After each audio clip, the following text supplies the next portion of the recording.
네, 반갑습니다. 김지순이고요. 제가 오늘은 판매하는 사람들이 좀 더 빠르게 판매가 되는, 설득이 되는 법에 대해서 좀 말씀을 드리려고 합니다.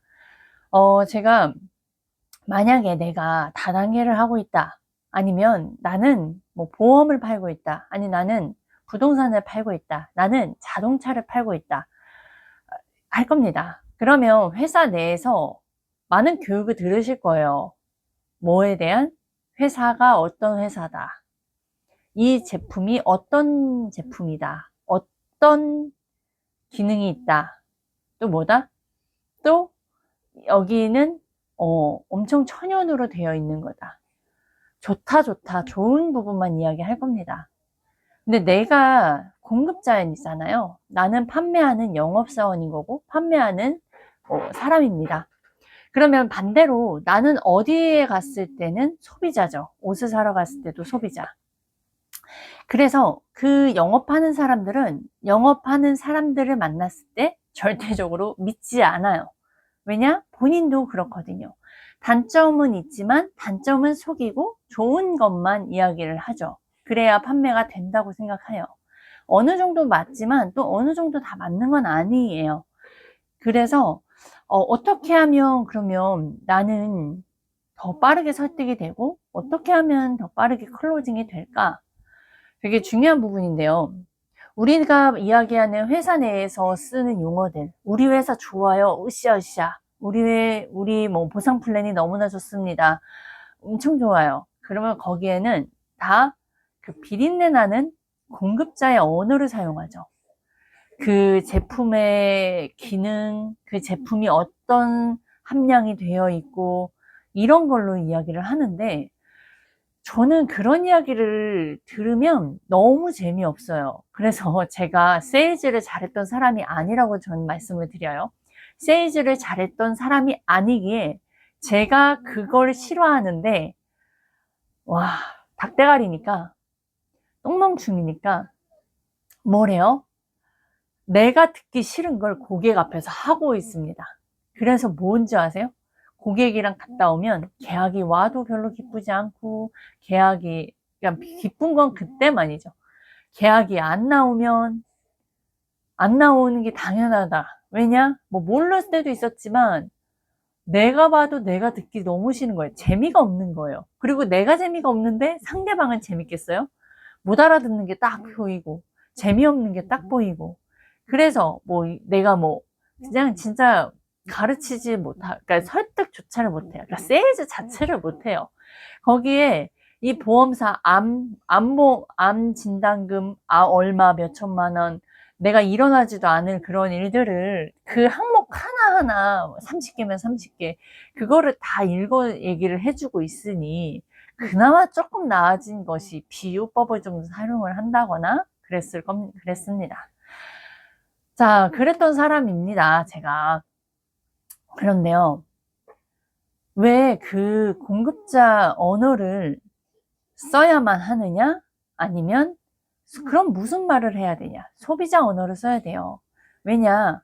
소비자 입장에서는 나라를 믿을까요? 이 영업사원을 신뢰할까요? 안 신뢰하죠. 보험회사에 대한 불신이 있을까요? 없을까요? 있어요. 그리고 다단계 회사도요, 네트워크 회사도요, 되게 다양하고 많아요. 그 중에서 다 본인께 좋대. 너무나 듣기 싫은 소리 아니에요? 그래서 뭐가 좋은데? 다 좋다고 하더만? 그러면 뭘 해야 되냐? 그래서 그 네트워크 회사든 그 제품이든 모든 것들은 다 제품입니다. 아니, 그냥 도구예요. 그 도구를 통해서 누구를 알려야 돼요? 나라는 사람, 그리고 나의 장점, 나만이 잘하는 부분들을 이 사람들에게 끊임없이 어필을 해야 돼요. 그 사람들에게는 그냥 그게 다 그거인, 그냥 제품이고 상품이고 어차피 써야 하는 부분인데 왜 그거를 내가 너한테 해야 되는 이유를 못 찾는 거예요. 그러면 보세요. 아까 공급자의 언어를 보통은 영어 못하는 사람들은 공급자의 언어를 써요. 근데 소비자의 언어를 쓰는 사람들은 그래도 사람들이 이렇게 듣고 공감을 하죠. 이 사람들의 마음을 대신 이야기를 해주니까, 대신 꺼집어 내주니까. 그리고 이 사람은 나를 이해하고 있네 하니까요. 근데 그거를 우리는 어설프게 많이 하죠. 겉돌게. 근데 극단적으로 해야 합니다. 엄청나게. 깔려면 정말 확실하게 까야 되는 거예요. 그리고 칭찬을 하려면 엄청나게 진짜 이 공급자의 언어로 정말 전문성 있게 내가 이게 왜 좋은지를 정말 모든 에너지, 내 경험담을 통해서. 근데 저도 저희 그 피파리를 알리고 있으면서 제가 실수했었던 부분들이 바로 이겁니다. 공급자의 언어를 자꾸만 사용을 계속 이야기를 하게 돼요. 근데 이야기를 하면서 그 소비자들의 전달이 다 됐을까? 라고 해보면 전달이 너무나 안 돼 있어요. 이거를 제가 퀸즈 대학에서도 듣고 계속 피파리에 때도 듣고 깜짝이야. 세이즈 할 때 듣고 하면 많이 들었던 거거든요. 근데 막상 딱 그 상황이 되니까 못 쓰고 있는 거예요, 여러분. 그래서 꼭 기억을 하시기 바랍니다. 공급자의 언어만 써도 안 되고요. 공급자의 언어만 쓴다고 하면 사실 뭐다? 지루합니다. 뭐지? 뭐 어디에 빠졌네? 일단 사이비에 빠졌네? 라고 할 거고요. 그리고 이 사람 뭔가 팔려고만 하네? 자기 거 막 팔려고만 하네? 이런 마음 들 거고요. 만약에 소비자의 언어, 그 사람의 마음으로 하면 설득력은 있으나 또 뭔가 이 사람이 왜 왔는지에 대한 내용이 또 없을 거예요. 그래서 이걸 골고루 잘 섞어가면서 소통을 하셔야 되는 부분이고요. 그래서 공급자의 언어는요, 사실 추가 시스템이에요. 뭐다? 우리가 인생에서도 제거가 먼저 들어가고 그 다음에 중요한 부분을 우선순위로 추가를 해야 되는 부분인 건데 우리가 이 스크립트와 이 판매하는 시스템에서도요, 추가보단 제거가 되게 중요하거든요. 굉장히 심플하게 뺄 것들은 빼나가야 돼요. 그게 굉장히 쉬울 것 같지만요, 돈을 못 버는 사람들이 대표적으로 제거를 못 하고요, 제거할 생각도 안 합니다. 자꾸 무언가를 내가 더 하지 않아서 이런 거다 라고 자꾸 착각을 해요. 여러분, 굉장히 중요해요.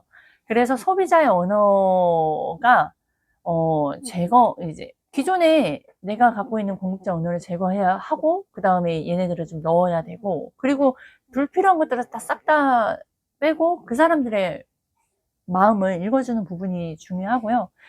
그래서 내가 지금 속해 있는 거, 내가 지금 판매하고 있는 부분들이 정말 당연히 좋은 부분을 가지고 그 상대에게 도움이 되고자 하는 거고, 그리고 그 제품만 좋은 게 아니라 사실 나라는 사람이 그 사람에게 도움이 되어야 해요.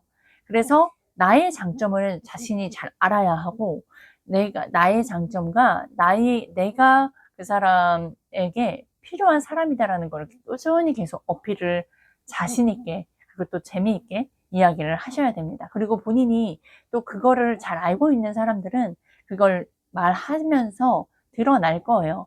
근데 우선은 이게 지금 제가 말씀드린 건 다 이론이잖아요.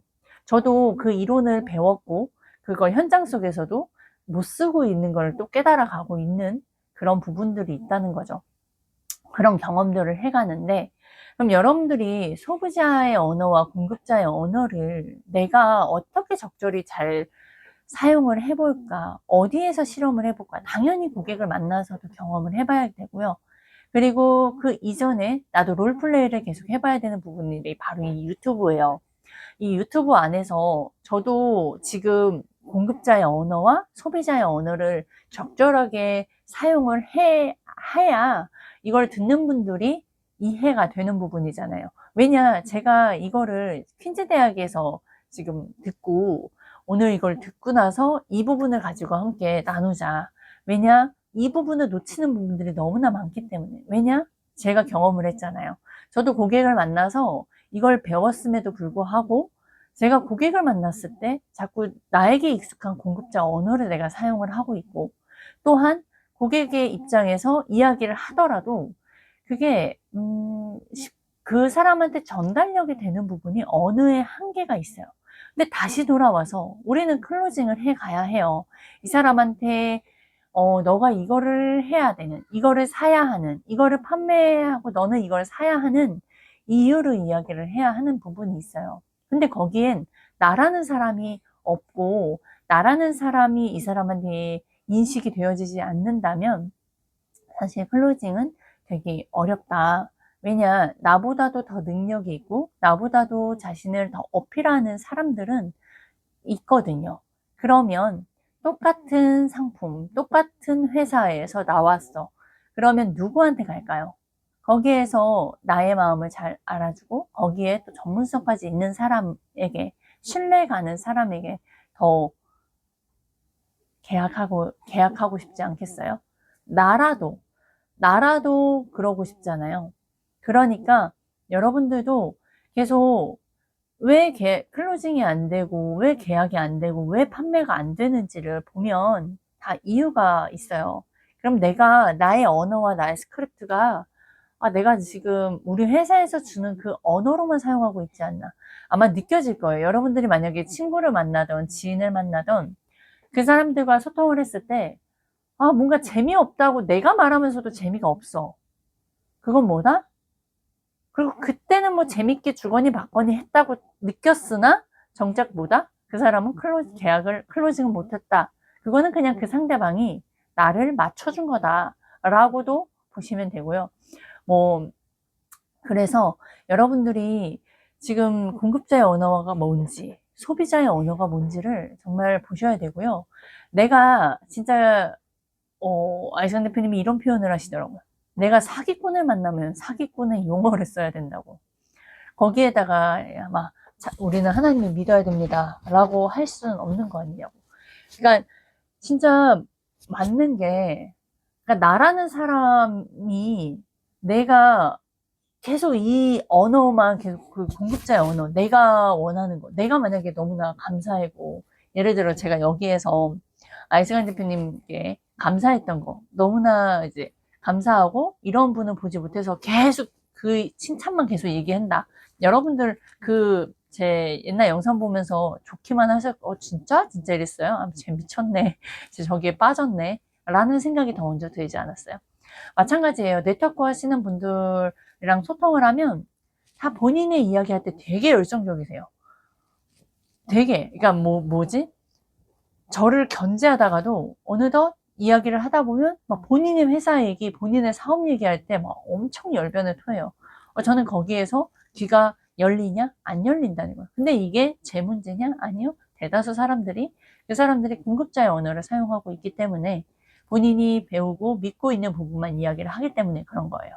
그래서 이 소비자의 언어, 내가 이런 이야기를 할 때 이 소비자는 어떠한 마음을 갖고 있는지, 어떠한 심리를 갖고 있는지. 근데 왜, 그 사람은 분명히 상품 좋은 거 알아요 라고 할 거예요. 자기도 옛날에 써봤어요. 근데 써봤고 좋은 거 아는데 왜 안 쓰는지 그 안에 깊은 그 사람의 그 거절, 그렇게 되기까지 이유들이 있을 거예요. 그거를 내가 먼저 끄집어내는 거죠. 저 같은 사람 만났을 때, 또 다단계 하는 사람이다, 네트워크 하는 사람이다 라고 해서 되게 빨리 일어나고 싶지 않으셨냐, 뭐 이런 이야기들.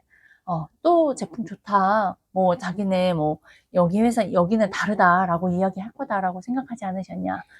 맞다, 나도 그렇게 생각한다라고 하면서 이야기를 하면 오히려 그 사람이 웃습니다, 상대방은. 그래서 그러한 언어들을 적절하게 정말 사용을 하셔야 돼요. 근데 이 소비자의 언어를 네트워크 사람들이 사용을 할 수 있을까요? 없을까요? 없어요. 이유는 그 사람들끼리만 모여 있기 때문이고요. 그 소비자의 언어, 소비자의 심리, 그리고 그 사람들하고 어떻게 소통해야 되는지를 너무 몰라요. 그래서 그냥 이렇게 가르치죠. 시간이 지나면 어느덧 그 사람들 끊임없이 그냥 함께 하다 보면 어느덧 그 사람들이 소비자가 되어 있고 어느덧 파트너가 되어 있을 것이다. 그러니 기다려라. 네, 그래서 10년, 20년 기다려서 되기도 하는 사람도 있긴 있더라고요. 뒤늦게. 근데 그 사람의 시간을 단축해 줄 수 있는 소통인과 그 사람의 생각을 박살내서 이게 맞다고, 넌 지금 이걸 해야 된다라고 해주는 그 시간을 아껴줄 수 있어야 하잖아요. 그 사람을 기다려주는 게 진짜 다 오로지 맞을까요? 그건 아니라고 봐요. 보니까 그냥 이게 진짜 확실하고 이게 그 사람한테 도움이 된다라는 게 있다면 본인이 오해를 받더라도 해야 되는 거구나 라는 걸 생각을 해봅니다. 그러나 저도 그렇게 할 수 있냐?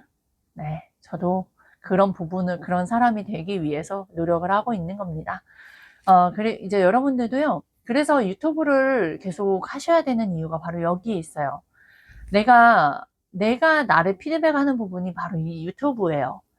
내가 어떠한 언어를 사용하고 있고, 또 내가 어떠한 언어들을 많이 사용하고 있는지, 그리고 내가 이걸 얘기를 했을 때 놓치고 있는 부분들도 좀 알게 되고요.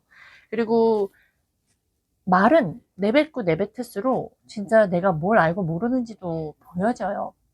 그래서 여러분들이 내가 이 적절하게 사용해서 우리가 클로징이 되어야 파트너가 생기고 클로징이 되어야 내 고객이 생기고 그래야 내가 이상을 벌 수 있는 거 아니에요? 그리고 그런 기술이 내가 있을 때 누가 와도 나는 누군가를 도와줄 수 있는 사람이 독보적인 사람이 되는 거예요. 그러니까 회사만 자꾸 알리고 회사만 믿고 하지 마시고 본인이 나는 그냥 김지순 회사다.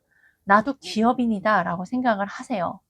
그래서 내가 누군가를 도움이 줬을 때 도움이 줄 수 있는 기술과 그런 것을 다 만들어 나가셔야 돼요. 그래서 성장하지 않는 사람들은 지루하고 도태됩니다. 결국에는. 저도 유튜브를 이렇게 찍잖아요. 되게 이렇게 찍고 싶지 않을 때가 있어요. 그때가 언제냐? 무언가를 하지 않고 내가 성장하지 않고 그냥 계속 갖고 있는 걸 가지고 이야기를 할 때. 그러니까 멈춰 있는 상태일 때예요. 그 상태일 때 되게 지루하고 영상 찍기가 싫어집니다. 나눌 게 없어 보여요. 계속, 그러니까 그게 되게 중요하거든요, 여러분. 그래서 끝까지 계속 성장을 하는 저희 멘토님이 오늘 영상에서도 그런 이야기를 하셨어요. 끊임없이 처음에는 세일즈를 잘하는 거, 그 다음에 막 사업하는 거, 막 이렇게 해서 단계 지금은 이제 투자로 넘어가셔서 그래서 항상 날마다 새롭고 날마다 배울 게 많고 그리고 존경스럽고 하는 이유가 바로 그거였어요. 근데 저도 제 자신을 성장하는 과정에 지금 있고 있는 그 상황에서도 이렇게 멈춰있고 도태되어 있을 때 되게 좀 그렇더라고요. 이게 지루해요. 이 스크립트도 지루하고 저 스스로가 지루해요. 그래서 여러분 그럴 때일수록 더 뭐다? 이제 내가 또 무언가를 도전하고 뭔가를 배워야 하는 내가 계속 해야 되는 상태다 라고 인지하셔서 유튜브를 끊임없이 찍으셔야 되고요. 아까 말씀드렸던 공급자의 언어와 소비자의 언어를 적절하게 사용할 수 있는 부분들을 끊임없이 노력을 해 보시기 바랍니다. 여기까지 하겠습니다.